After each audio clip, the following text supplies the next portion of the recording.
来看高雄蛤蟆县铁道园区打造全台湾上界大的户外铁纪录博物馆，目前有展览29台火车车厢甲火车堡。另外，这本画剧也推出着一台观光列车蛤蟆线区，对于11月30日开始，逐礼拜拜六礼拜，要予游客体验坐火车坐蛤蟆线园区。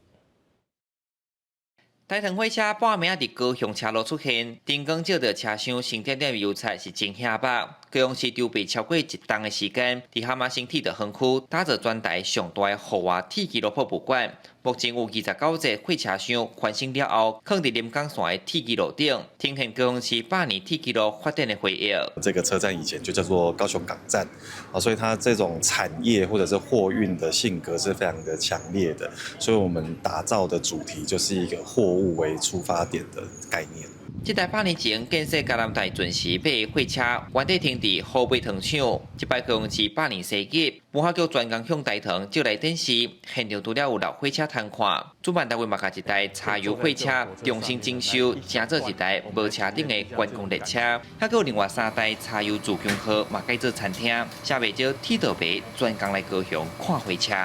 真感动，因为较早的人真正无简单啊！你看恁种人个电气化有无？较早拢爱烧炭啦，啥物个安尼。8年前的高雄港车头是台湾甲世界连接的起点，透过无共世代的火车展示，希望互民众了解台湾火车路的发展，迈使了解高雄城市100年来产业转变历史。记者胡家勇高雄采访报道。